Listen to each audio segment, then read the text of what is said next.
Hey guys. So today we're going to talk about self-harmers and why we are not crazy. And yes, I said we because that means that I used to self-harm. And as someone who used to struggle with self-harm and never got professional help with it, that means I still struggle with it. So, where to begin with this? Um, I'm kind of going to go over a couple of myths that are usually associated with self-harmers. And the first one being that we do it for attention. Right. Okay. See, there's a problem with that theory. As someone who used to self harm for several years without getting noticed, um, I can pretty much tell you that I did everything in my power to make sure that no one knew.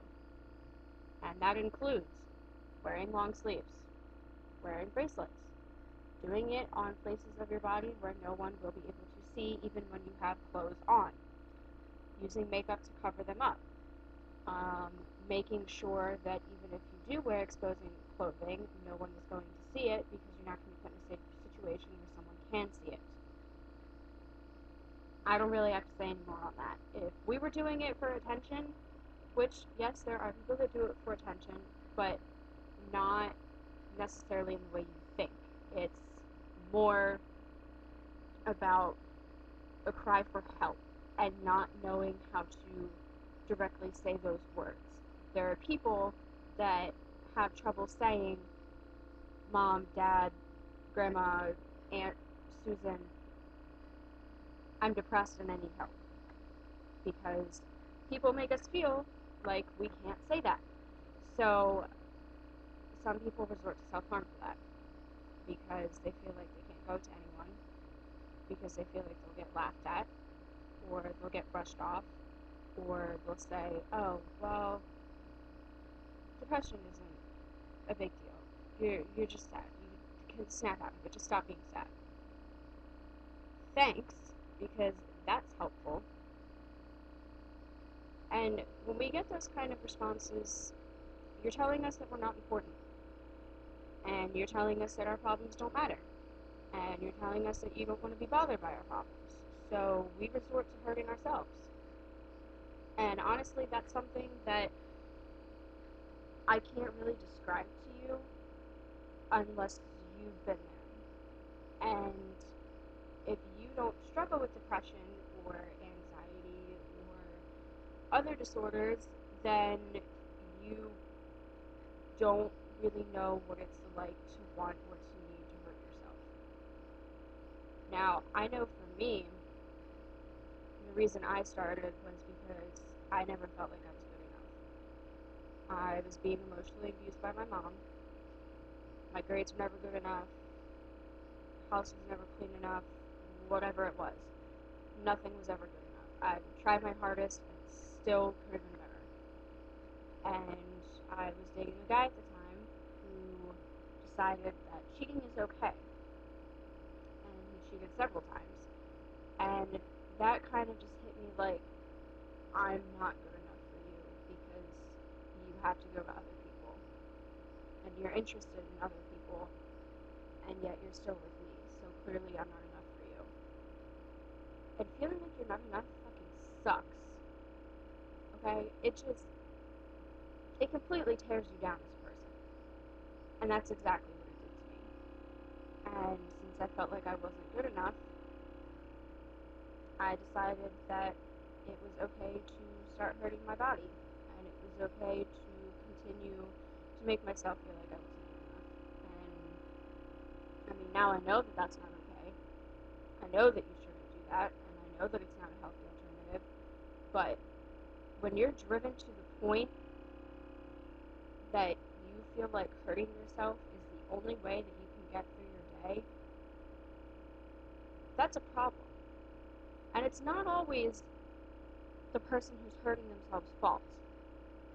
There are a lot of environmental factors that go into that. And if you're a shitty person and someone comes to you and says, I really think that I need help, I think there's something wrong with me, I think, I've felt like hurting myself and I have hurt myself, you better do everything you can in your power to get that person help. Because if you brush them off, or you call them gross, or disgusting, or you say that's weird, you are a shitty person. End of story. Because this person already feels bad enough that they're hurting themselves. They don't like doing this. But there's a voice in here that tells them that they deserve to do that to themselves. There's a voice in here that says, you're not good enough, you're not smart enough, you're not pretty enough, you're not skinny enough, you're just not good enough. And your body deserves this, and you deserve this. You deserve to hurt, and you deserve pain. That's what we hear. And you're not going to understand that if you don't hear those voices. Which, great for you, because if you've never self-harmed, that is fabulous. Because it is such a burden, and it is such a terrible addiction to get yourself into. And I hope and pray that if anyone has thought about it, is thinking about it, or just started, that you get the help that you can. And if you're a family member, or a significant other, or a best friend, or a teacher, or something, and someone comes to you and opens up to you, and is ready to show you what they've been doing to themselves, don't brush them off. Don't make fun of them. Don't mock them. Don't yell at them. Just help them. Because this person isn't crazy. This person is a victim of mental illnesses. They're a victim of depression. They're a victim of anxiety. They're a victim of abuse. They're a victim of something. And this is what their brain told them that they should do. And I can't really explain to you how I discovered that hurting myself made me feel better. I just kind of discovered it. That's all I can say. There are some people who heard about it on Tumblr, or they had a friend who did it and they saw it, or their family member did it, and that, I don't know. Other people have different reasons, but for me, I just kind of discovered it. And I really wish I didn't.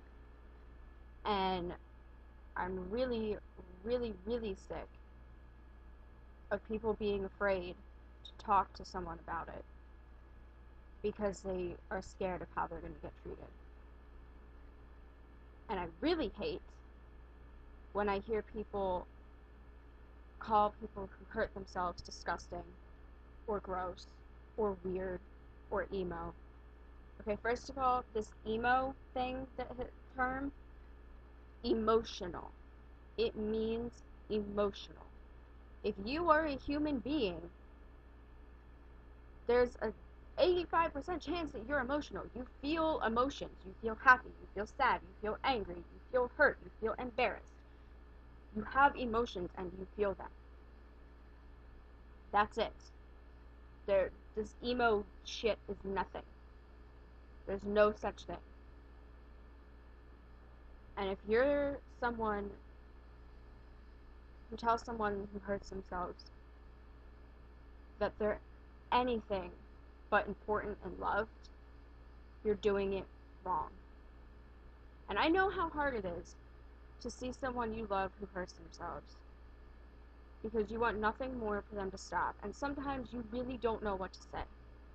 And I understand that. I've been in that position before, which sounds weird because I have self-harmed, but it's different in every circumstance, and sometimes you don't always know what to say, and that's okay. But resorting to calling them names, or making them feel bad about it, or anything that is just going to make them feel worse, is obviously not going to help. I mean, that's just common sense. And people have this insane theory that something is crazy or weird when they don't understand it. If you don't suffer from it, if you don't have it, if you don't deal with it, yeah, it's going to be a little strange to you because from your angle, you know that hurting yourself is going to solve nothing. You know that hurting yourself is not the right option, and good on you. Good for you for knowing that, but the person next to you doesn't know that. And they need to be shown that, not belittled for it. They're not crazy, they're not less of a person, they're not a weirdo, they're not disgusting. They're a person who needs help because they don't know how to help themselves. They don't know how to cope without hurting themselves.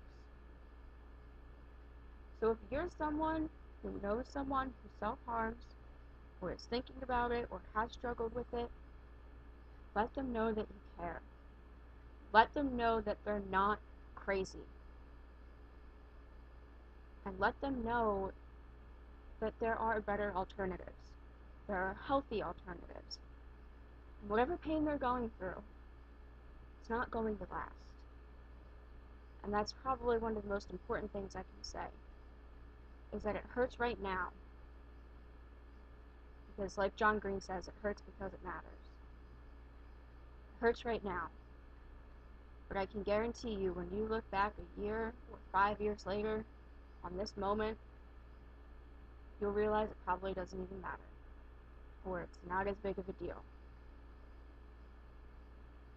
And that pain you're feeling isn't going to last forever. And I know that sounds crazy, and I know you may not believe me, but it does. Because when I look back to how my life was a year ago, I didn't even know how long I was going to live.